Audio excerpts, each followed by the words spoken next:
अस्सलाम वालेकुम। आज की वीडियो में हम बात करेंगे टेक्निकल एसईओ की। ऑन पेज एसईओ को प्रॉपर्ली स्टार्ट करेंगे। मींस के स्टार्ट तो ऑलरेडी हो चुका हुआ है। हम लोगों ने कीवर्ड सर्च परफॉर्म कर ली। हम लोगों ने ये देख लिया कि कंटेंट को किस तरह से ऑप्टिमाइज करते हैं। तो अगर हमारे पास कंटेंट राइटिंग के लिए कोई आ जाए तो हम कंटेंट लिख के भी दे सकते हैं। हम अपने लिए काम करना चाहते हैं तो भी हमें पता है कंटेंट हमें किस तरह से लिखना है। और अगर ऑलरेडी किसी ने कंटेंट लिखा हुआ है और कोई क्लाइंट हमारे पास आता है तो हम उसके कंटेंट को देख के उसको रिकमेंडेशन दे सकते हैं कि आपके कंटेंट में क्या-क्या प्रॉब्लम्स हैं जिनको ठीक करना ज़रूरी है, अगर आप अच्छा रैंक होना चाहते हो। तो कीवर्ड रिसर्च हो गया, कंटेंट राइटिंग हो गई। अब बात आती है जो बाकी टेक्निकल फैक्टर्स हैं जो वेबसाइट के साथ आप डायरेक्टली इम्प्लीमेंट करते हो और किस तरह से हम वेबसाइट में लॉगिन करते हैं, किस तरह से हम उसमें चेंजेस करते हैं, किस तरह से हम लोग उसमें फिक्सेस करते हैं, उसकी बात करेंगे। तो वर्डप्रेस से हमने स्टार्ट करना है। 2 आपको वेबसाइट्स मैंने फ्री में बनाना बताई। एक मैंने 000 वेब होस्ट के थ्रू बताई, एक मैंने अवार्ड्स पेज के थ्रू बताई। उन लोगों के लिए जो लोग फ़िलहाल अपनी वेबसाइट प्रॉपर नहीं बना सकते और इन चीज़ों को सीख के वो सेल करना चाह रहे हैं। और जिनके पास अपनी वेबसाइट है, अपनी ब्लॉग, अपनी कोई बिज़नेस वेबसाइट कुछ भी स्टार्ट करना चाह रहे हैं, कोई ई-कॉमर्स स्टोर स्टार्ट करना चाह रहे हैं, तो वो अपनी जो प्रॉपर उनकी ओरिजिनल वेबसाइट है, उसके साथ काम करेंगे और उसके ऊपर ये चीज़ें इम्प्लीमेंट करेंगे। या अगर किसी क्लाइंट की वेबसाइट है तो उसपे इम्प्लीमेंट करेंगे। सो अभी नेक्स्ट जो है हमारे पास meta title optimisation, meta description optimisation और हेडर ऑप्टिमाइजेशन और ये मल्टीपल चीज़ें लिखी नज़र आ रही हैं आपको, जो नेक्स्ट 2 स्लाइड्स के ऊपर भी आपको इसी तरह से नज़र आएँगी। अब हमने इनके बारे में बात करनी है, तो ये मैं आपको प्रैक्टिकली इम्प्लीमेंट करके दिखाता हूँ अब। मेरे पास एक वेबसाइट है, मैं उसको लेके चलूँगा। वो भी कोई फुल फ्लेज बनी हुई वेबसाइट नहीं है, एक टेस्ट वेबसाइट ही है। लेकिन एक प्रॉपर डोमेन एंड होस्टिंग है, मैं उसके थ्रू उस पे काम करूँगा। तो जब एक क्लाइंट आपके पास आता है और अगर आपने वर्डप्रेस की वेबसाइट पे काम करना है, तो आपको क्लाइंट से क्या डिमांड है, क्या आपको उससे चाहिए? आपको उस वेबसाइट का लॉगिन चाहिए, लाइक उसका एडमिन पैनल में लॉगिन करने के लिए लॉगिन पासवर्ड और लॉगिन का यूआरएल जो होता है वो आपको लिंक चाहिए होता है, ताकि आप उसमें एंटर हों और उसके अंदर जो भी प्रॉब्लम्स हैं आप उसको फिक्स कर सकें। और अगर आपकी अपनी वेबसाइट है तो फिर तो आपके पास चीज़ें हैं और आपको पता है कि आप लोगों ने क्या करना है। So let's start. मैं स्ट्रेट अवे मूव करता हूँ, ब्राउज़र में आता हूँ और यहाँ पे एक साइट मेरे पास है, अ, जिसका नाम है SEOstopshop.com। मैं इसको ओपन करता हूँ। ये भी एक टेस्ट वेबसाइट ही है, अभी प्रॉपर इसके ऊपर कंटेंट नहीं है, लेकिन मैं इसके ऊपर आपको सारी इम्प्लीमेंटेशन करके दिखाऊँगा। मैं बिल्कुल स्क्रैच से, बिल्कुल इनिशियल लेवल से स्टार्ट करूँगा कि आप अपनी वेबसाइट बना रहे हो तो ज़ाहिर-सी बात है आपको कंटेंट पब्लिश भी करना है स्टार्ट में। तो पब्लिश कैसे करते हैं और पब्लिश करते हुए किन चीज़ों का ख़्याल रखना है, ऑलरेडी पब्लिश हुआ हो तो फिर किन चीज़ों का ख़्याल रखना पड़ता है, वो सब चीज़ें जो हैं उन सब की बात हम करेंगे। So let's start. मैं अगर ये मेरी वेबसाइट है, आपको पता है इसमें लॉगिन कैसे करना है, मैंने आपको बताया था वर्डप्रेस की जितनी भी वेबसाइट्स हैं 99% वेबसाइट्स जिन लोगों ने अपना लॉगिन लिंक खुद से चेंज ना किया हो, अपनी डायरेक्टरी चेंज ना की हो, उसको लॉगिन करने के लिए आप वर्डप्रेस की वेबसाइट के लास्ट में wp-admin अगर लगाएँगे, तो आप वेबसाइट में एंटर हो जाएँगे, इसके लॉगिन पेजेस के जो है उस पे चले जाएँगे। और यहाँ पे आप अपना यूज़र नेम, पासवर्ड वो लगाएँगे और उसके बाद आप जो वर्डप्रेस का मेन डैशबोर्ड है, उसमें एंटर हो जाएँगे, जहाँ पे जाके असल में आपको चीज़ों को फिक्स करना है, चीज़ों को परफ़ॉर्म करना है। तो जब आपके पास कोई वेबसाइट आती है किसी दूसरे पर्सन की, तो उसमें ये सारी जो चीज़ें मैं आपको करके दिखाऊँगा, एट अ टाइम सब प्रॉब्लम्स नहीं होती। हम लोग आइडेंटिफ़ाई करते हैं, हम लोग ऑडिट करते हैं और देखते हैं कि कौन-सी चीज़ें ऐसी हैं जिनमें प्रॉब्लम है और उसको फिक्स कर देते हैं। और जो चीज़ें ऑलरेडी ठीक हैं, वो ठीक हैं, बस उसे मेक श्योर करते हैं, रीचेक करते हैं कि सब कुछ वो प्रॉपर परफ़ॉर्म हुआ हुआ है। तो एट अ टाइम ये सब की सब चीज़ें जो हैं, सब के सब फ्लॉज़ नहीं होते। लेकिन अगर आप अपनी वेबसाइट नहीं बना रहे हो, तो फिर स्टार्ट में अगर इन सब चीज़ों का ख़्याल रखोगे, तो आपको बाद में कोई प्रॉब्लम नहीं आएगी। तो आपने इस वजह से अगर हम ए टू ज़ी सब कुछ परफ़ॉर्म कर लेंगे, तो फिर कोई भी इश्यू आ जाए, कोई भी प्रॉब्लम आ जाए, हमें पता है कि वो कैसे हम लोग सॉल्व कर सकते हैं। इस वजह से मैं एक साइट लेके उसके ऊपर बिल्कुल ए से ज़ी तक हर तरह की जो फिक्सेस हैं, उसको एक्सप्लेन करूँगा, ताकि आप फिर अगर कोई उनमें से कोई भी किसी टाइप की भी आ जाती हैं, तो आप उसको परफ़ॉर्म कर सको। तो बेसिकली मैं सबसे पहली जो वीडियो बनाऊँगा इसमें मैं एक कंटेंट पब्लिश करके आपको दिखाऊँगा। कंटेंट पब्लिश मीन्स कि कोई एक आर्टिकल लेंगे और उसको हम लोग पब्लिश करेंगे और पब्लिश करते हुए किन-किन चीज़ों का ख़्याल रखना पड़ता है, उसकी बात करेंगे।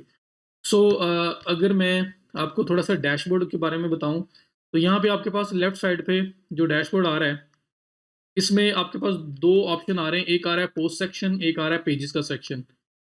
और एक और सेक्शन है जो आपके पास ये वूकॉमर्स के साथ प्रोडक्ट्स का सेक्शन आ रहा है, अगर वो ई-कॉमर्स स्टोर है। अगर वो ई-कॉमर्स स्टोर नहीं है लाइक दराज़ वगैरह जहाँ प्रोडक्ट्स वगैरह सेल करते हैं आप, उस किस्म का स्टोर नहीं है, तो फिर ये आपके पास वूकॉमर्स और प्रोडक्ट का सेक्शन नहीं होगा।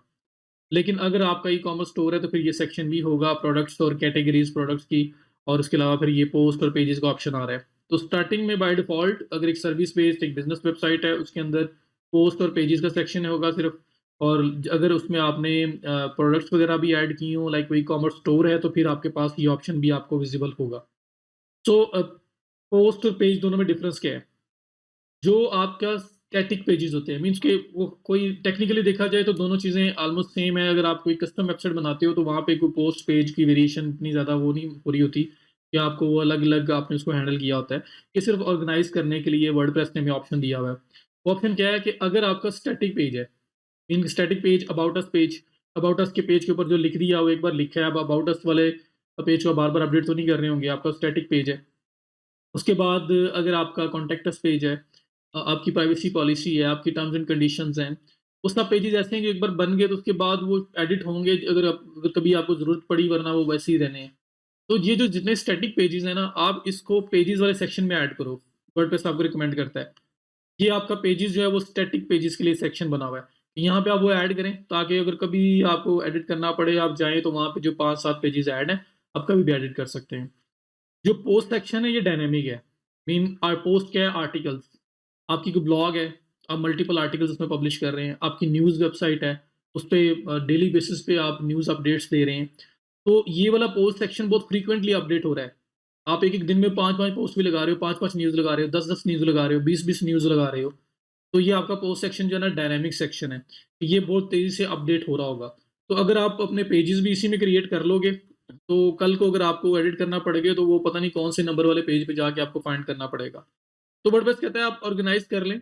सो पेजेज़ सेक्शन में हम लोग जो स्टैटिक ये सेक्शन है हमारा, इसमें हम लोग जो स्टैटिक पेजेज़ हैं हमारे वो ऐड कर लेंगे, और जो पोस्ट सेक्शन है वो हमारा डायनामिक है, जिसमें नई-नई न्यूज़, पोस्ट आपकी जो पब्लिश हो रही होती हैं वो इसमें आती रहती हैं। सो अगर आपने पोस्ट करनी है, आर्टिकल्स पब्लिश करने हैं तो पोस्ट सेक्शन में करें। जो पेजेज़ आपके मेन है, सर्विस पेजेज़, अबाउट अस, आपका होम और आपका contact us, privacy policy, terms and conditions वगैरह वो आप पेजेज़ सेक्शन में रखें। सो मैं अभी आपको एक आर्टिकल पहले पब्लिश करके दिखाता हूँ ताकि कंटेंट पब्लिश करना आ जाए। आर्टिकल करके दिखा दूँगा, पेज करके दिखा दूँ, एक ही बात है। पूरा interface each and everything is same. So let's start. ये पोस्ट सेक्शन में मैं आता हूँ, यहाँ पे क्लिक करता हूँ, यहाँ पे आ रहा है all post, add new, categories, tags. All post में जितनी पोस्ट ऑलरेडी पब्लिश्ड हैं वो आएँगी। ऐड न्यू में कोई नई पोस्ट ऐड करनी है, स्ट्रेट अवे आप उसमें जा सकते हैं। कैटेगरीज़ में क्योंकि अगर आप न्यूज़ पब्लिश कर रहे हो या आप आर्टिकल्स पब्लिश कर रहे हो, आपकी एक ट्रैवल वेबसाइट है, आप ट्रैवलिंग के रिलेटेड आप आर्टिकल्स लिखते हो, आप best places to visit in Pakistan है, best places to visit in USA है, best places to visit in Turkey है, तो आप कंट्री वाइज़ कैटेगरीज़ बना सकते हो कि जो आर्टिकल आपने लिखा है वो किसी स्पेसिफिक कंट्री से रेलेवेंट है। अ, उसके अलावा और भी आप एशिया, यूरोप इस तरह से बना सकते हैं कि जो एशियन आर्टिकल्स होंगे वो एशिया में आएँगे, जो यूरोपियन होंगे वो यूरोप में आएँगे। इस तरह से आप डिफरेंट कैटेगरीज़ बना सकते हैं अपने कंटेंट को ऑर्गेनाइज़ करने के लिए। और विज़िटर्स को भी अच्छा एक्सपीरियंस देने के लिए अगर उन्हें किसी स्पेसिफिक कैटेगरी के रिलेटेड आर्टिकल्स चाहिए तो वो कैटेगरी पे क्लिक करेंगे, सारे आर्टिकल्स जो उसके रिलेटेड होंगे, उसमें आ रहे होंगे। सो कैटेगरीज़ आप यहाँ पे बना सकते हैं। फिर ये टैग्स है, टैग्स आपके जो यूज़र सर्च है, आपके जो विद इन द वेबसाइट उसको इम्प्रूव करते हैं, तो ये भी दिए जा सकते हैं। हम लोग फर्स्ट जो है वो आर्टिकल जो है उसको पब्लिश करना सीखते हैं। पहले मैं ऑल पोस्ट पे जाता हूँ, अगर मेरे पास ऑलरेडी पोस्ट पे पड़ी हुई है तो मैं उसी को थोड़ा ट्वीक करके, एडजस्ट करके उसको पब्लिश करना आपको बता देता हूँ, और अगर वो नहीं है तो फिर हम नहीं बना लेंगे। यहाँ पे एक टॉप 10 थिंग्स टू बाय इन 2020 एक आ रही है हमारे पास। तो मैं इसकी बजाय नया ही एक बनाता हूँ, ऐड न्यू पे जाता हूँ और एक नई पोस्ट बनाने लगा हूँ मैं, और जिसमें हम लोगों ने लास्ट वीडियो में जो कंटेंट को जो मैंने एक्सप्लेन किया, तो मैंने एक कीवर्ड यूज़ किया था, best places to travel in Pakistan. तो अगर वो हमारे पास कीवर्ड हो और उसके लिए हमने कंटेंट लिखा हो तो कैसे होगा? अब मैं यहाँ पे क्या करने लगा हूँ, मैं सपोज़ करने लगा हूँ कि ये आर्टिकल मैंने खुद लिखा है, लेकिन मैं आर्टिकल असल में गूगल से लेने लगा हूँ। लाइक गूगल पे सर्च करके मैं कोई भी आर्टिकल पिक करके यहाँ पे ऐड करूँगा और उसको पब्लिश करके दिखाऊँगा। आप लोगों ने सपोज़ करना है ये आर्टिकल लिखा हुआ है मैंने, क्योंकि डुप्लीकेट कंटेंट, किसी का कंटेंट उठा के हम पब्लिश नहीं कर सकते। ये बात याद रखिएगा, किसी का कंटेंट उठा के आप लोग पब्लिश नहीं कर सकते। मैं इस पे एम्फसाइज़ कर रहा हूँ। आपको अपना कंटेंट प्रोड्यूस करना है। सो मैं जस्ट क्विकली इसको परफॉर्म करने के लिए मैं कंटेंट एक लेने लगा हूँ गूगल से और सपोज कर रहा हूँ कि वो मेरा अपना कंटेंट है, लेकिन आपने इसको सिर्फ लर्निंग पर्पस के लिए मैं बता रहा हूँ, आप लोगों ने इस तरह से नहीं करना, किसी का कंटेंट नहीं उठाना, बट मैं आपको समझाने के लिए ये करूँगा। सो अगर यहाँ पे मैं लिखता हूँ best places to travel in Pakistan, अगर मैंने ये लिखा और मेरे पास यहाँ पे मल्टीपल आर्टिकल्स आ रहे हैं और इसमें जो नंबर 1 आर्टिकल आ रहा है, मैं इसको ओपन करता हूँ और इसके अंदर जो कंटेंट लिखा है उसमें से थोड़ा-सा पार्ट लूँगा और मैं सपोज़ करूँगा मैंने खुद लिखा है। तो मैं यहाँ से कॉपी करके वहाँ पेस्ट कर रहा हूँ अपने पास, लेकिन आप लोगों ने ऐसा नहीं करना। मैं सिर्फ़ और सिर्फ़ आप लोगों को क्लियर करने के लिए, आप लोगों को बताने के लिए कि हम लोग किस तरह से आर्टिकल पब्लिश करते हैं, ये बात कर रहा हूँ। वरना आपके पास आर्टिकल रिटन होगा, आपने खुद लिखा होगा या लिखवाया होगा, हमें वो यूज़ करना है। सो ये मेरे पास एडिटर है। ये जो एडिटर अभी आपके सामने आ रहा है, इसका नाम है गुटेनबर्ग। ये वर्डप्रेस का लेटेस्ट एडिटर है जो अभी चल रहा है। ये थोड़ा-सा मतलब अच्छा है, बहुत अच्छा है। इसके अंदर बहुत सारे फीचर्स हैं जो हम अप्लाई कर सकते हैं। पहले वाले एडिटर से ज़्यादा बेटर है, बट इससे ज़्यादा सिम्प्लीफाइड किस्म का सिंपल इंटरफ़ेस है अगर आप क्लासिक एडिटर यूज़ करें। तो अगर तो इसमें काम करना चाहते हैं, इसमें भी कर सकते हैं, किसी किस्म का कोई प्रॉब्लम नहीं है। लेकिन अगर आप इसमें काम नहीं करना चाहते, अगर आप चाहते हैं कि आपको इससे भी ज़्यादा सिंपल एडिटर मिले जहाँ पे ज़्यादा चीज़ों को समझना ईज़ी हो, तो आप लोग क्या करें, क्लासिक एडिटर इंस्टॉल कर लें। तो वो क्या होगा कि गुटेनबर्ग एडिटर खत्म हो जाएगा और इसकी जगह क्लासिक एडिटर आ जाएगा जो ज़्यादा ईज़ी है एज़ पर माय एक्सपीरियंस और ज़्यादा ईज़िली आप अंडरस्टैंड कर पाते हो अगर कोई आप में से बिल्कुल न्यूबी और फर्स्ट टाइम वर्डप्रेस को यूज़ कर रहा है। और जिनको ऑलरेडी ये आता है या वो करना चाहते हैं, वो इसको भी कर सकते हैं। टाइटल देंगे, डिस्क्रिप्शन देंगे, सब कुछ वैसा है। आपने क्या करना है, WordPress is all about plugins, widgets और थीम। अब एक थीम होता है जिस थीम में जो आप जिस तरह का भी टेम्पलेट चाहते हैं, जिस तरह का डिज़ाइन चाहते हैं, आप एक थीम चूज़ करते हैं, वो अप्लाई करते हैं। उसके साथ अगर आपको कोई एडिशनल फीचर चाहिए अपने वर्डप्रेस में, तो प्लगइन्स होते हैं, जिस तरह ऐप्स होती हैं मोबाइल की, एंड्रॉयड की, आईओएस की, उस तरह के प्लगइन्स होते हैं। हम प्लगइन्स यूज़ करके हम लोग कोई भी एडिशनल फीचर ऐड कर सकते हैं। तो प्लगइन मुझे इंस्टॉल करना पड़ेगा। और उसके लिए मैं क्या करूँगा, आप लेफ्ट साइड पे आएँ, मैं प्लगइन्स कुछ इंस्टॉल करूँगा ड्यूरिंग माय एसईओ प्रोसेस, तो आपको काफ़ी इसकी अंडरस्टैंडिंग मिल जाएगी। लेफ्ट साइड पे अगर आप आएँ, ये आपके पास प्लगइन्स का ऑप्शन आ रहा है। प्लगइन्स में इंस्टॉल्ड प्लगइन्स में वो प्लगइन्स होंगे जो ऑलरेडी इंस्टॉल हुए हुए हैं और ऐड न्यू में आप नया प्लगइन ऐड कर सकते हैं। तो मैं प्लगइन्स में आया और प्लगइन्स में मैंने ऐड न्यू पे क्लिक किया। ये मुझे प्लगइन का जिस तरह आपका ऐप स्टोर होता है, उस तरह वहाँ पे ले गया और यहाँ पे वो कह रहा है सर्च करें कौन-सा प्लगइन आपको चाहिए। तो मैं कहता हूँ यहाँ पे क्लासिक एडिटर। ये लिख के मैं सर्च करता हूँ, तो आपके सामने यहाँ पे फर्स्ट प्लगइन क्लासिक एडिटर का आ जाएगा, ये क्लासिक एडिटर है। इसको आपने इंस्टॉल कर लेना है और एक्टिवेट कर देना है, बस इतना सा काम है। इसको इंस्टॉल करके एक्टिवेट कर दें, वो जो गुटेनबर्ग एडिटर है वो ऑफ हो जाएगा और उसकी जगह क्लासिक एडिटर जो पुराना एडिटर है, वो ऑन हो जाएगा और ये ज़्यादा सिम्प्लीफाइड है, इस वजह से मैं आपको यूज़ करवा रहा हूँ। ये करने के बाद आप वापस अपने पोस्ट सेक्शन में आ जाएँ और पोस्ट में ऐड न्यू में बेशक चले जाएँ और अब आप देखें कि आपका जो एडिटर है, वो जो पहले वाला है उससे डिफरेंट आएगा और ये होपफुली आपको ज़्यादा ईज़ी लगेगा। ये आप देखिए एडिटर हमारा चेंज हो चुका हुआ है। ये टाइटल वाला सेक्शन है, ये डिस्क्रिप्शन सेक्शन है, यहाँ पे टाइटल देंगे, यहाँ पे बॉडी टेक्स्ट वगैरह देंगे, इमेज लगाना है, जो भी करना है सब कुछ आप यहाँ कर सकते हो। तो मैं यहाँ पे इधर आया और यहाँ पे मैंने क्या करना है कि टाइटल पहले कॉपी करना है। तो मैं टाइटल कॉपी करता हूँ। तो ये सपोज़ करें कि आप एक वर्ड डॉक्यूमेंट के अंदर आर्टिकल लिखा हुआ वहीं से ले रहे हो। तो यहाँ पे मैंने टाइटल पेस्ट कर दिया। मेरा ये टाइटल है, मैं कहता हूँ most beautiful places in Pakistan. तो मैं इसको मॉडिफ़ाई कर लेता हूँ जी, मेरा जो कीवर्ड है वो है best places to travel in Pakistan. तो मैं 20 best places to travel in Pakistan in 2021, मैं ऐसे कुछ लिख देता हूँ। तो ये मेरा टाइटल है, मैं बोलता हूँ। अब इसकी डिस्क्रिप्शन है। डिस्क्रिप्शन में आप देखें यहाँ पे एक विजुअल सेक्शन आ रहा है, एक टेक्स्ट सेक्शन आ रहा है। जो आपका सिंपल टेक्स्ट होता है, इमेज होता है, जो आप विजुअली देखना चाहते हो, जो आप लोगों के लिए ज़्यादा ईज़ी है, वो विजुअल सेक्शन के अंदर हमेशा पेस्ट करते हैं, हमेशा ऐड करते हैं। टेक्स्ट सेक्शन आपका कोडिंग के लिए है कि कोई चीज़ जो आपको एज़ कोड यहाँ पे ऐड करनी पड़े और उसका फिर प्रीव्यू आप देखना चाहते हो, तो टेक्स्ट में जाओ, वो कोड ऐड करो। विजुअल में उसका आपको विजुअलाइज़ करके वो दिखा देगा कि इस कोड से आपको नज़र क्या आना है। तो टेक्स्ट सेक्शन आपका कोड के लिए है, जब कोड कॉपी पेस्ट करना पड़े फॉर सम रीज़न, जो आगे जाके हम लोग करेंगे भी। तो विजुअल में आपने करना है, मेक श्योर करना है विजुअल सेलेक्ट हो। यहाँ पे आके अब आपने अपना जो भी बॉडी टेक्स्ट है उसको पेस्ट करना है। तो मैं बहुत पूरा आर्टिकल नहीं लूँगा, मैं इसमें से कुछ पोर्शन लेके करता हूँ। मैं कहता हूँ ये मेरा फर्स्ट पैराग्राफ है। मैंने उसको वहाँ से कॉपी किया यहाँ पे पेस्ट कर देता हूँ मैं उसको। उसके बाद नेक्स्ट मैं कहता हूँ ये पैराग्राफ्स जो को लेता हूँ, कॉपी करता हूँ, यहाँ पे पेस्ट कर देता हूँ। और अगर आप मैच स्टाइल में करते तो ये जो आपके पास लिंक्स वगैरह आ रहे हैं ख़त्म हो जाएँ, ताकि क्योंकि जब वर्ड डॉक्यूमेंट में है वहाँ से भी कॉपी पेस्ट करेंगे, अगर लिंक लगे हुए हैं तो लिंक आएगा साथ ही, लेकिन मैं कहता हूँ चलें फ़िलहाल लिंक नहीं लगा रहा। तो मैंने ये कर दिया। उसके बाद मेरे पास स्टार्ट हो रहा है स्वात वैली। मैं 1-2 ही करूँगा, बहुत ज़्यादा नहीं करूँगा मैं। मैं स्टाइल में कॉपी पेस्ट कर देता हूँ ताकि फॉर्मेटिंग ना आए जो आर्टिकल की है, ताकि प्रॉपर तरीके से मैं आपको चीज़ करके दिखा दूँ। स्वात वैली है, उसके बाद स्वात वैली की डिस्क्रिप्शन है और इसके अंदर को 2-3 लोकेशंस हैं जो यहाँ पे डिस्कस की गई हैं, वो लेता हूँ और यहाँ पे मैच स्टाइल में करता हूँ ताकि किसी फॉर्मेटिंग ना आए। ठीक है, ये कर दिया।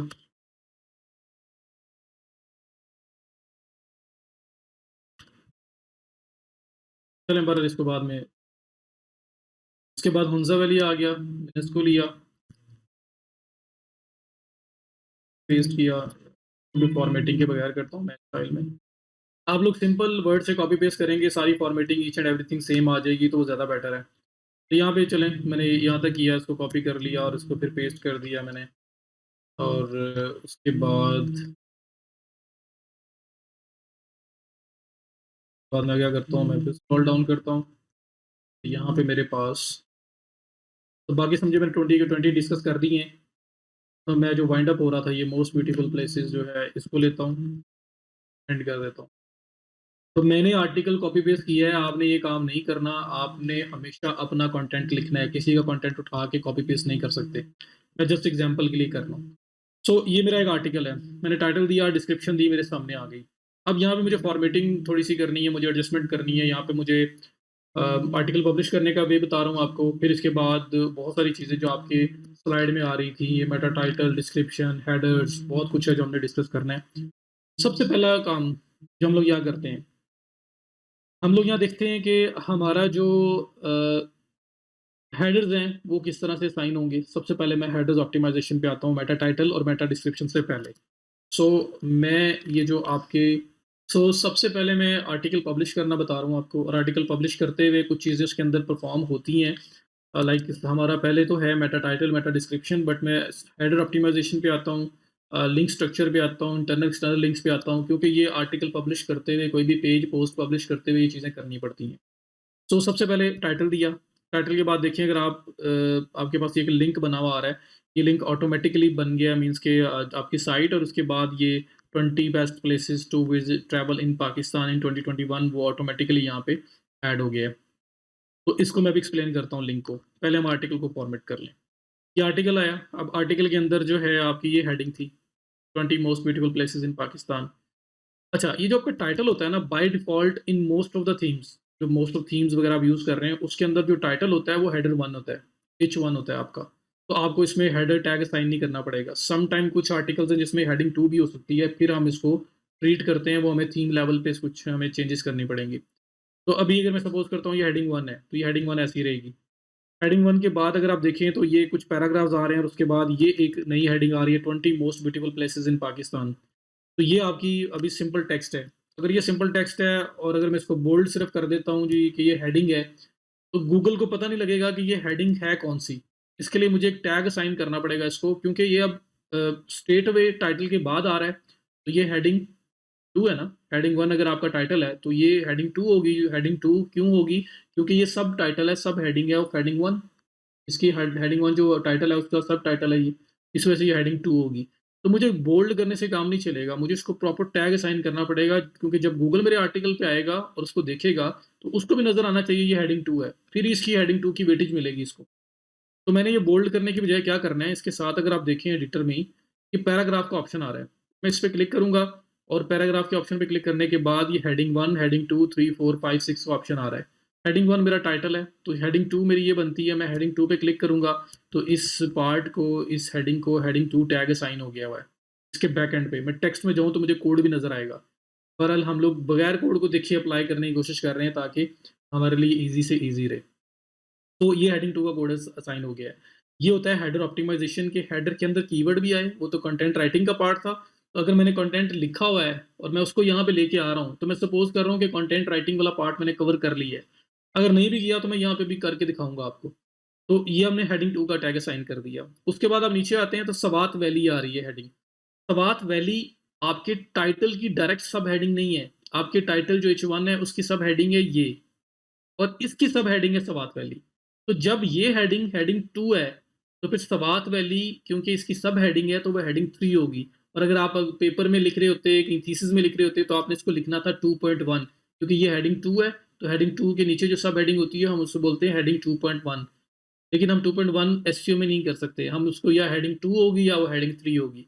तो क्योंकि सवात वैली हेडिंग 2 की सब हेडिंग है, इस वजह से सवात वैली को हम हेडिंग 3 बोलेंगे।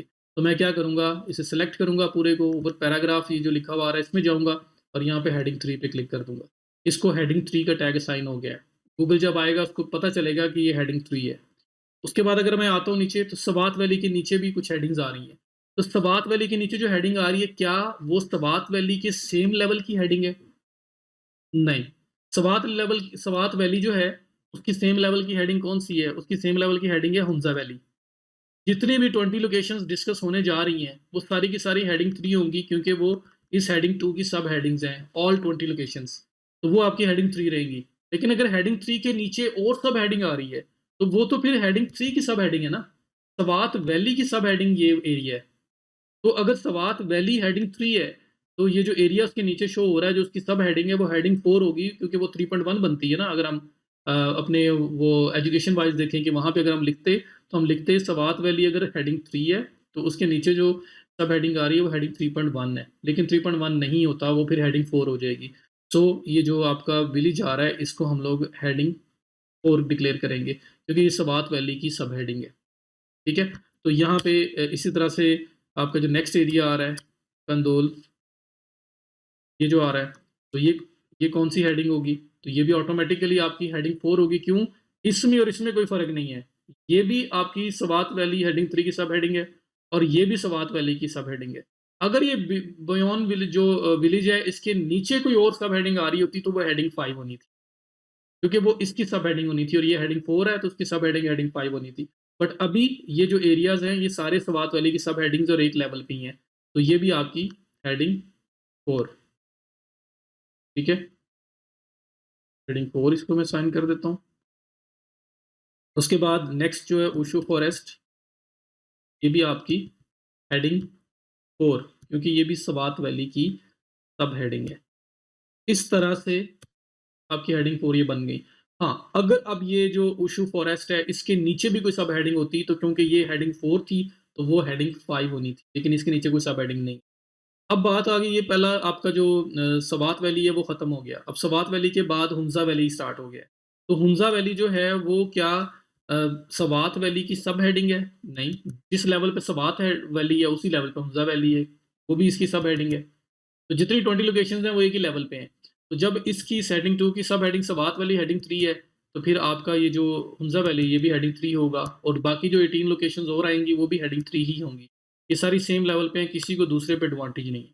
अब हुंजा वैली के नीचे अगर कोई और सब हेडिंग आ रही है, तो हुंजा वैली अगर हेडिंग 3 है तो वो हेडिंग 4 होगा। तो आपका ये एक आ रहा है, ये आपका हेडिंग 4 है, क्योंकि ये आपका हेडिंग 4 है। इसको मैं स्पेस देता हूँ, यहाँ पे इसको मैं बोलूँगा हेडिंग 4। तो मुझे जब तक टैग साइन नहीं करूँगा गूगल को नहीं पता कौन सी हेडिंग 1 है, कौन सी हेडिंग 2 है, कौन सी 3 है, कौन सी 4।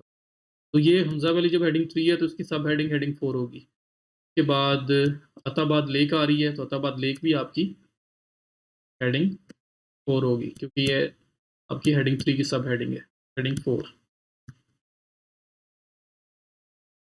ठीक है जी, इसको मैं हेडिंग बोल देता हूँ। उसके बाद जब सारी 20 लोकेशंस खत्म हो गई, उसके बाद एक आया है most beautiful places in Pakistan final thoughts, ये लिखा हुआ है।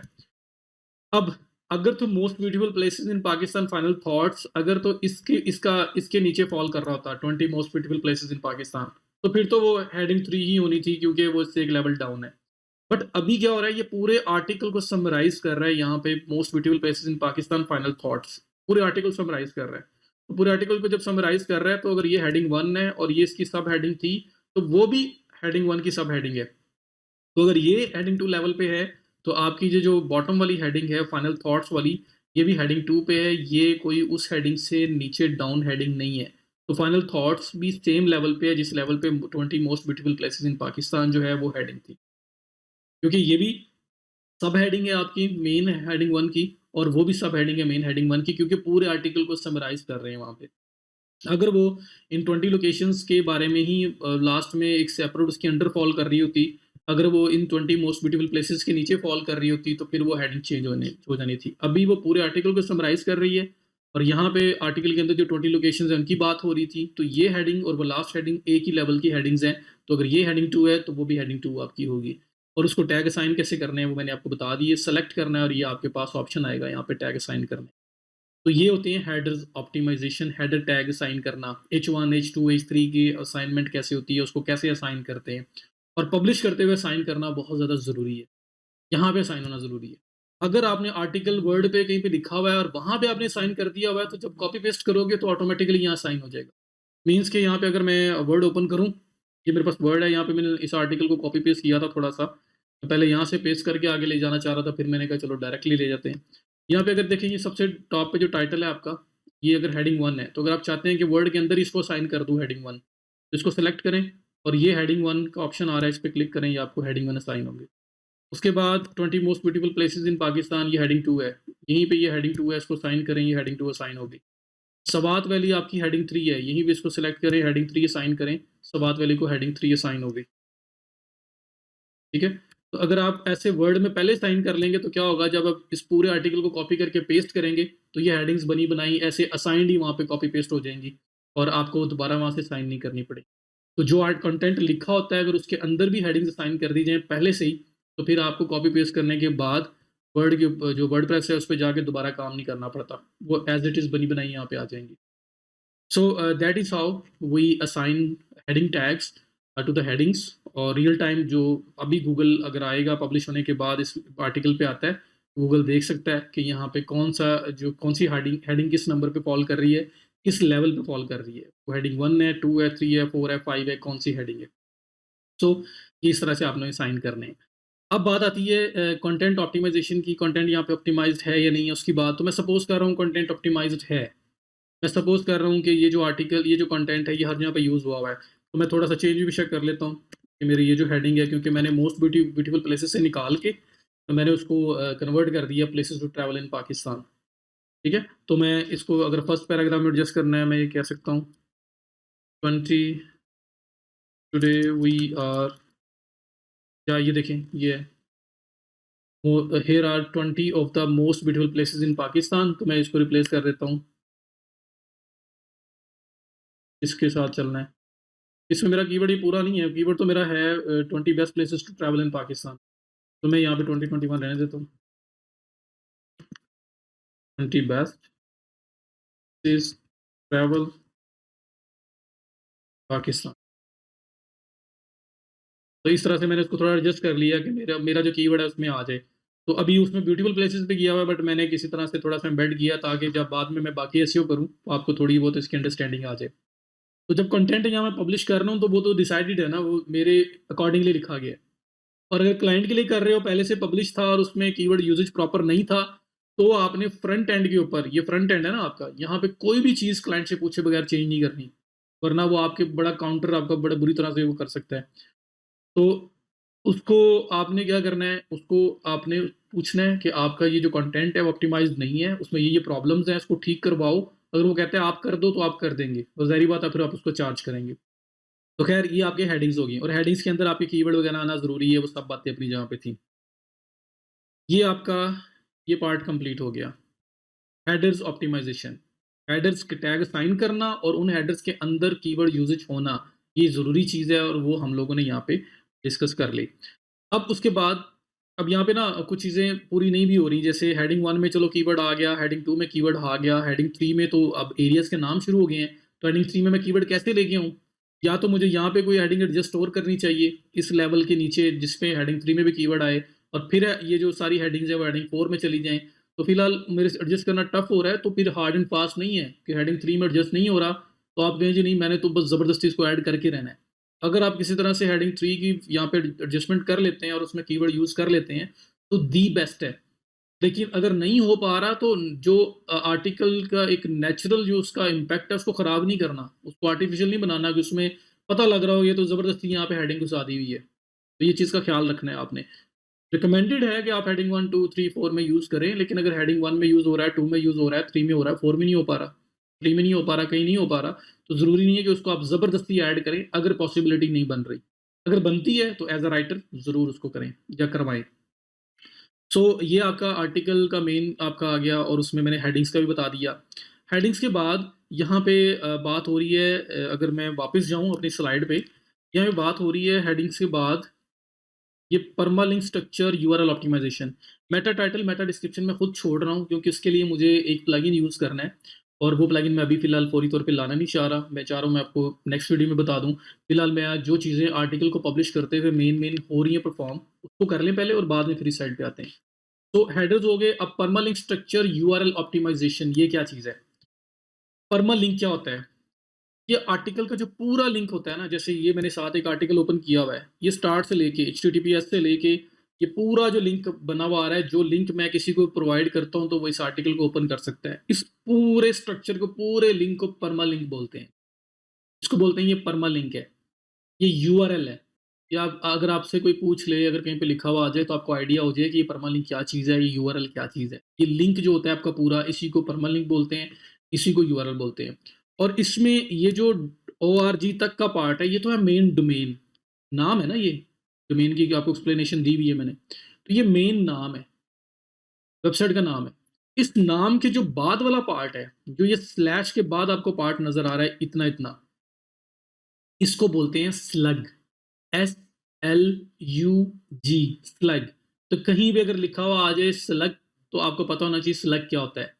परमालिंक यूआरएल, आपका परमालिंक जो है वो पूरा लिंक है, जो स्टार्ट से एंड तक है।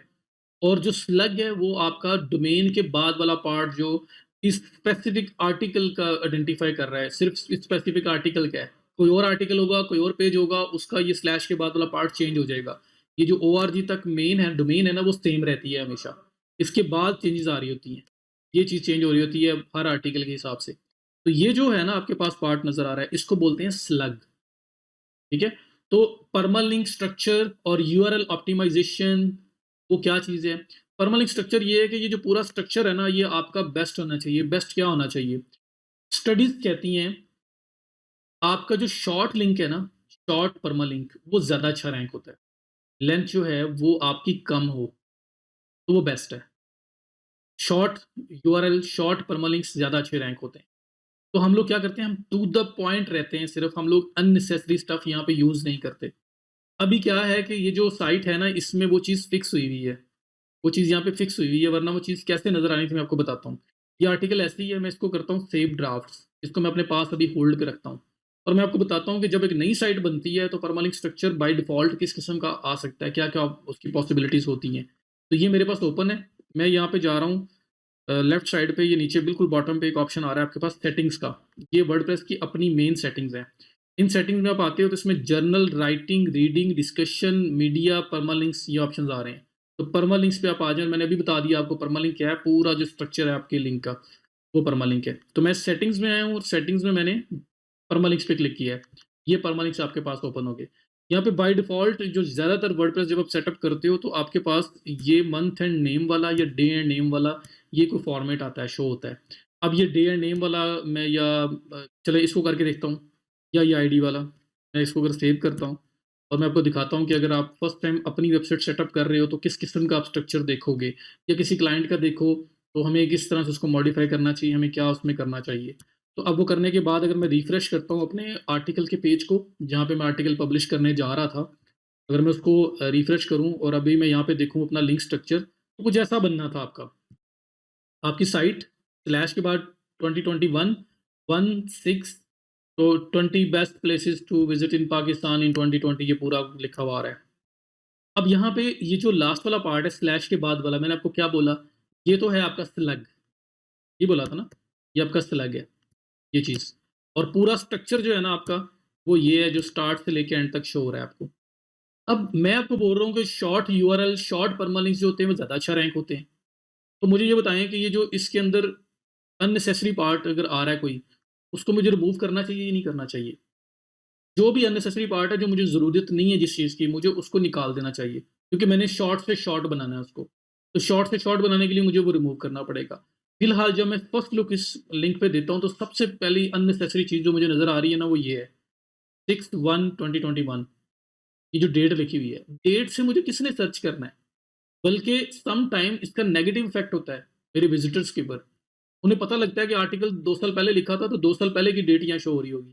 तो वो कहेंगे, ये पुराना आर्टिकल है। तो बेहतर है कि अगर मैं इसको हाइड कर दूँ, मैं एडिट करता रहूँ, चेंज करता रहूँ, मैं टाइम के साथ अपडेट करता रहूँ आर्टिकल, तो डेट भी चेंज हो जाएगी, लेकिन स्टिल मैं चाहता हूँ जी डेट ना रखूँ, क्योंकि लिंक बड़ा हो रहा है, यूआरएल बड़ा हो रहा है और इसमें मेरा इसका बहुत बड़ा रोल भी नहीं है, रैंकिंग में इसका रोल नहीं है, तो मैं फिर इसको क्यों रखूँ? तो मुझे सबसे पहला काम ये चाहिए कि मुझे ये जो डेट है ना, इसको रिमूव करना चाहिए, ठीक है? अब डेट वाला पार्ट फिक्स है, यहाँ पे अगर मैं एडिट पे क्लिक करता हूँ, तो जो स्लग वाला पार्ट है, स्लैश के बाद वाला, वो मेरे पास एडिट करने का ऑप्शन यहाँ पे आ रहा है। लेकिन जो डेट वाला पार्ट है वो नहीं हो रहा, क्योंकि वो साइट वाइड एक ही जगह से हैंडल हो रहा है, जो मैंने आपको अभी करके भी दिखाया है। और वो अभी आपको ज़्यादा समझ आ चुका होगा, क्योंकि मैंने आपके सामने वो चेंज किया है, तो आपको पता है कहाँ से जाके मुझे उसको रिवर्ट करना है या मुझे उसको बेहतर बनाना है। तो परमालिंक स्ट्रक्चर जो है ना, उसको आपने डिसाइड करना है कि वो अच्छा हो। तो लिंक जो है ना, उसको शॉर्ट से शॉर्ट रखिए। उसमें सिर्फ़ जो सबसे इम्पोर्टेंट पॉइंट है, सबसे इम्पोर्टेंट चीज़ है, वो उसके अंदर हो, बाकी कुछ ना हो। तो सबसे इम्पोर्टेंट चीज़ उसमें है आपका कीवर्ड। अगर आपका कीवर्ड जो प्राइमरी कीवर्ड है, वो अगर आपके लिंक के अंदर होता है, तो आपको उसका एडवांटेज मिलता है, उसकी वेटेज मिलती है। तो मैं क्या करूँगा, अपना जो प्राइमरी कीवर्ड है, मैं उसको कोशिश करूँगा कि ये डॉट कॉम के बाद बस वो पार्ट रहे मेरे आर्टिकल के अंदर, बाकी सब कुछ निकल जाए, क्योंकि उसकी ज़रूरत नहीं है मुझे, वो अननेसेसरी है। तो अगर मेरा कीवर्ड सपोज़ मेरा कीवर्ड है places to travel in Pakistan, तो मुझे ये 20 बेस्ट निकाल देना चाहिए। अगर सपोज़ कर रहा हूँ places to travel in Pakistan, मेरा सिर्फ़ ये कीवर्ड है, और पाकिस्तान के बाद जो इन 2021 बना हुआ है, मुझे ये भी निकाल देना चाहिए, मुझे नहीं चाहिए, ठीक है? और ये स्टॉप वर्ड होता है। तो स्टॉप वर्ड क्या होता है? स्टॉप वर्ड वो होते हैं जिनका कोई मीनिंग नहीं है गूगल के नज़दीक। The ones that doesn't have any meaning. तो अगर आप उनको यूज़ करें या ना करें, इसको फ़र्क नहीं पड़ता। बल्कि अगर आप यूज़ करेंगे, तो उससे क्या होगा कि गूगल को ज़्यादा टाइम लगेगा चीज़ों को इंडेक्स करने में, और वो टाइम मतलब एक्स्ट्रा उसके ऊपर लोड क्रिएट कर रहे होंगे। तो उसका कोई फ़ायदा नहीं है यूज़ करने का। तो डायरेक्टली कोई रैंकिंग फैक्टर ये नहीं है, लेकिन ये है कि यूजुअली ये स्टडी शो करती हैं और एक्सपर्ट्स बोलते हैं कि आप इनको अवॉइड करें यूज़ करने से। एक तो आपके कैरेक्टर्स भी बच जाते हैं, जो अगर आप यूआरएल शॉर्ट रखना चाहते हो, तो वो भी आप उसको बचा लोगे, और दूसरा ये है कि उसका कोई फ़ायदा ही नहीं है यूज़ करने का। उसको निकाल भी दो तो मीनिंग चेंज नहीं होता। फॉर एग्ज़ाम्पल, अगर मैं places to travel in Pakistan लिख दूँ या प्लेसेस टू ट्रैवल पाकिस्तान लिख दूँ, को मीनिंग चेंज हो रहा है, मीनिंग सेम है। तो इन लगा भी दूँगा, तो इन वो स्टॉप वर्ड वो है कि वो गूगल उसको इग्नोर कर देगा, बल्कि उसकी वजह से प्रोसेसिंग में उसका टाइम लग सकता है ज़्यादा। तो आप उसको बेटर यूज़ ना करें। तो मैं places to travel in Pakistan अगर मेरा मेन कीवर्ड है, तो प्लेसेस टू ट्रैवल पाकिस्तान जो है, वो मैं इसको यूज़ कर लेता हूँ स्टॉप वर्ड निकाल के, बाकी मेरा कीवर्ड यूज़ हो गया। इसको मैं ओके कर देता हूँ। स्लग मैंने ऑप्टिमाइज़ कर ली। और दूसरी स्लग के अंदर एक और इम्पोर्टेंट चीज़, places to travel in Pakistan के सेंटर में देखें डैश, डैश, डैश है। यहाँ पे डैश ही होगी, तो ये फ्रेंडली स्ट्रक्चर है गूगल का। यहाँ पे अगर आपका आता है परसेंटेज, गलत है, फ्रेंडली नहीं है वो। यहाँ पे आता है अंडरस्कोर, नहीं सही। यहाँ पे आपका ये डैश फॉर्मेट जो है ना, स्पेसेस डैश के साथ रिप्लेस होंगी, यही फ्रेंडली स्ट्रक्चर है। तो आपका जो स्लग है वो इसी फॉर्मेट में होना चाहिए, और साथ-साथ आपने ख्याल करना है कि स्लग के अंदर टू द पॉइंट वो चीज़ यूज़ करो जो मोस्ट इम्पोर्टेंट है, और वो है आपका कीवर्ड। तो मैंने वो यूज़ किया और ओके कर दिया। मेरा स्लग जो इतना बड़ा हो रहा था, जिसमें 20 बेस्ट एक्स्ट्रा यूज़ हुआ हुआ था, इन स्टॉपवर्ड यूज़ हुआ हुआ था, इन पाकिस्तान यूज़ हुआ हुआ था, वो सब निकल गए, क्योंकि मुझे उनसे कोई फ़ायदा नहीं था, मुझे ये चीज़ चाहिए थी। इन 2020 यूज़ हुआ हुआ था, तो मैंने वो निकाल दिया, क्योंकि मुझे उन चीज़ों का कोई फ़ायदा नहीं था। मुझे उनको निकाल के टू द पॉइंट मेन चीज़ यूज़ करनी थी, मैंने यूज़ कर दी। मेरा मेन कीवर्ड इस टाइम मेरे स्लग में है, तो मैंने यूआरएल को शॉर्ट कर लिया। और इसमें क्या ऐसा है जो निकाल सकता हूँ? तो ये करके तो मैं इसको ना सेव ड्राफ्ट कर देता हूँ, फिलहाल मैं पब्लिश नहीं कर रहा, मैं इसको ड्राफ्ट मोड में रख रहा हूँ। तो मैंने यहाँ तक तो चेंजेस कर दी। अब यहाँ पे जो जो डेट है ना, ये जो दिन, मंथ, ये जो डे, मंथ और ईयर आ रहा है, इसका भी मुझे कोई फ़ायदा नहीं है, मुझे इसको भी निकालना है। तो ये आपको वन टाइम सेटअप करना पड़ेगा। स्लग आपकी हर आर्टिकल की, हर पेज की चेंज हो सकती है। लेकिन ये जो आपकी डेट आ रही है ना, ये आपका एक ही साइट वाइड लेवल पे एक ही जगह से चेंज होगा, और अगर आपके ब्लॉग के ऊपर, आपकी वेबसाइट के ऊपर 500 पेजेस भी हैं या 500 पोस्ट भी हैं, 1000 भी हैं, तो उन सब के ऊपर से डेट रिमूव हो जाएगी, आप एक जगह पे सेटिंग करोगे तो। ठीक है? तो ये साइट वाइड सेटिंग है आपकी। और ये कहाँ से होती है, मैंने अभी आपके सामने वो किया भी है। मैं वापस परमालिंक्स में जा रहा हूँ कि मैं लेफ्ट साइड पे आया, सेटिंग्स, और सेटिंग्स में परमालिंक्स, और परमालिंक्स में ये सारे स्ट्रक्चर आ रहे हैं, और फिलहाल ये स्ट्रक्चर सेलेक्ट है।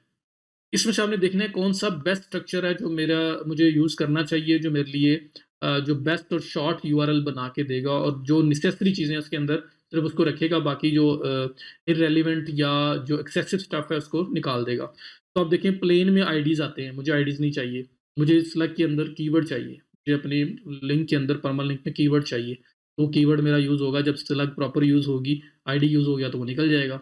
उसके बाद इसमें डे एंड नेम आना है, इसमें मंथ एंड नेम आना है, इसमें न्यूमेरिक वैल्यू आनी है, ये पोस्ट नेम। सबसे जो बेस्ट आपका जो स्ट्रक्चर है ये पोस्ट नेम वाला है, कि आपका लिंक जो आपकी मेन डोमेन है और उसके बाद जो पोस्ट का स्लग है, जो मैंने अभी एडिट किया है, बस वो आएगा और कुछ नहीं आएगा। तो मेरे लिए ये बेस्ट है, मैं इसको पोस्ट नेम पे क्लिक करने के बाद सेव कर दूँगा, ये आपको यूजुअली वन टाइम करना पड़ता है। और उसके बाद अब यू आर ऑल सेट, आपका परमालिंक स्ट्रक्चर सेट हो चुका हुआ है। और दूसरी चीज़, परमालिंक स्ट्रक्चर ये चीज़ थी। अब मैं वापस जाता हूँ, पहले परमालिंक स्ट्रक्चर को दिखा देता हूँ, फिर दूसरी चीज़ की बात करता हूँ। अब मैं इस पेज को रिफ्रेश करता हूँ और देखना ये डेट यहाँ से निकल चुकी हो, और जितनी भी आपकी पोस्ट थी पुरानी सब पे निकल चुकी हो। ये देखें, अब सिर्फ डोमेन का नाम और उसके बाद प्लेसेस टू ट्रैवल पाकिस्तान ये लिंक रह गया है। कहाँ पे इतना बड़ा लिंक था और उसको स्मॉल छोटा करते-करते मैं किस लेवल पे ले आया हूँ। तो ये आपका इस टाइम बेस्ट परमालिंक स्ट्रक्चर है जो आप यूज़ कर रहे हो। तो परमालिंक स्ट्रक्चर ऑप्टिमाइज़ेशन वो हमने एक्सप्लेन कर लिया। साथ-साथ URL optimization, slug optimization, keyword usage within the slug, वो पार्ट भी मैंने आपको बता दिया कि आपका जो स्लग है ना, इसके अंदर आपका सिर्फ मोस्ट इम्पोर्टेंट पार्ट यूज़ होना चाहिए, बाकी चीज़ें आपको निकाल देनी चाहिए। और वो मैंने यहाँ पे अपना जो मेन कीवर्ड है उसको यूज़ कर लिया, बाकी सब कुछ निकाल दिया। ठीक है? अब मैं अगर इसको प्रीव्यू करके देखता हूँ, बल्कि अब अगर मैं इसको पब्लिश करता हूँ, तो पब्लिश करने के बाद इस लिंक के ऊपर मुझे मेरा आर्टिकल नज़र आना है, जो इस टाइम परफेक्ट है, मतलब जो मिनिमम से मिनिमम इसका यूसेज हो सकता था, वर्डिंग का या स्लग का, वो यूज़ करते हुए, मीन्स कि मैंने सिर्फ कीवर्ड को अंदर रखा है और कुछ नहीं रखा, बाकी सब कुछ निकाल दिया, क्योंकि मेरे लिए सबसे इंपॉर्टेंट पार्ट कीवर्ड था। Keyword should be with in the URL, with in the link, तो पूरे लिंक के अंदर मेरा कीवर्ड भी आ रहा है। सो ये आपका पॉइंट था जो मैं स्लाइड पे वापस लेके जाऊँ। परमालिंक स्ट्रक्चर जिसमें हमने डेट वगैरह निकाली सब कुछ, और प्रॉपर एक स्ट्रक्चर बनाया उसमें, जिसमें पोस्ट नेम का स्ट्रक्चर सेलेक्ट किया। यूआरएल ऑप्टिमाइज़ेशन मीन्स कि मैंने उसके अंदर कीवर्ड यूसेज भी किया, बाकी अननेसेसरी सब कुछ निकाल दिया। कीवर्ड यूसेज किया मैंने उसके अंदर, स्लग में मेरा सिर्फ कीवर्ड है, तो मैंने ये वाला पार्ट यहाँ पे परफॉर्म किया। तो हेडर्स हो गया, परमालिंक स्ट्रक्चर हो गया। अब इसके बाद इंटरनल एक्सटर्नल लिंक्स और इमेजेस ऑल टैग्स हैं जो आर्टिकल के साथ ही होते हैं। मेरा ख्याल है कि वीडियो बहुत लेंथी हो रही है, हम यहाँ पे स्टॉप करते हैं, और नेक्स्ट वीडियो में मैं अब आपको internal and external links and images all tags को बताऊंगा, और उसके बाद फिर हम मेटास के ऊपर मूव करेंगे, meta title and meta description. Thank you so much, see you in the next video.